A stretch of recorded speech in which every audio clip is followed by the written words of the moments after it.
പുഷ്പ 2 സിനിമയുടെ official collection report ഇന്ന് മൈത്രി movie makers പുറത്തുവിട്ടിട്ടുണ്ട്. Global box ഓഫീസിൽ നിന്നും ഇതുവരെ 1292 കോടി രൂപ പുഷ്പ 2 സിനിമ നേടിയിരിക്കുകയാണ്. KGF ചാപ്റ്റർ 2 സിനിമയുടെ ലൈഫ് ടൈം കളക്ഷനാണ് ഇപ്പോൾ പുഷ്പ 2 സിനിമ തകർത്തിരിക്കുന്നത്. KGF ചാപ്റ്റർ 2 സിനിമയുടെ ലൈഫ് ടൈം കളക്ഷൻ എന്നത് 1250 കോടിയാണ്. ഇനി RRഉം ബാഹുബലിയും ദംഗലുമാണ് പുഷ്പ 2 സിനിമയുടെ മുന്നിലുള്ളത്.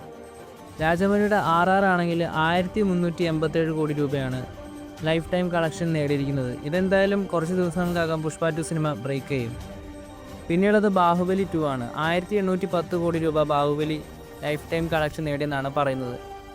ദംഗൽ 2000 കോടിയോളം രൂപയാണ് വേൾഡ് വൈഡ് ബോക്സ് ഓഫീസിൽ നിന്നും ലൈഫ് ടൈം കളക്ഷൻ.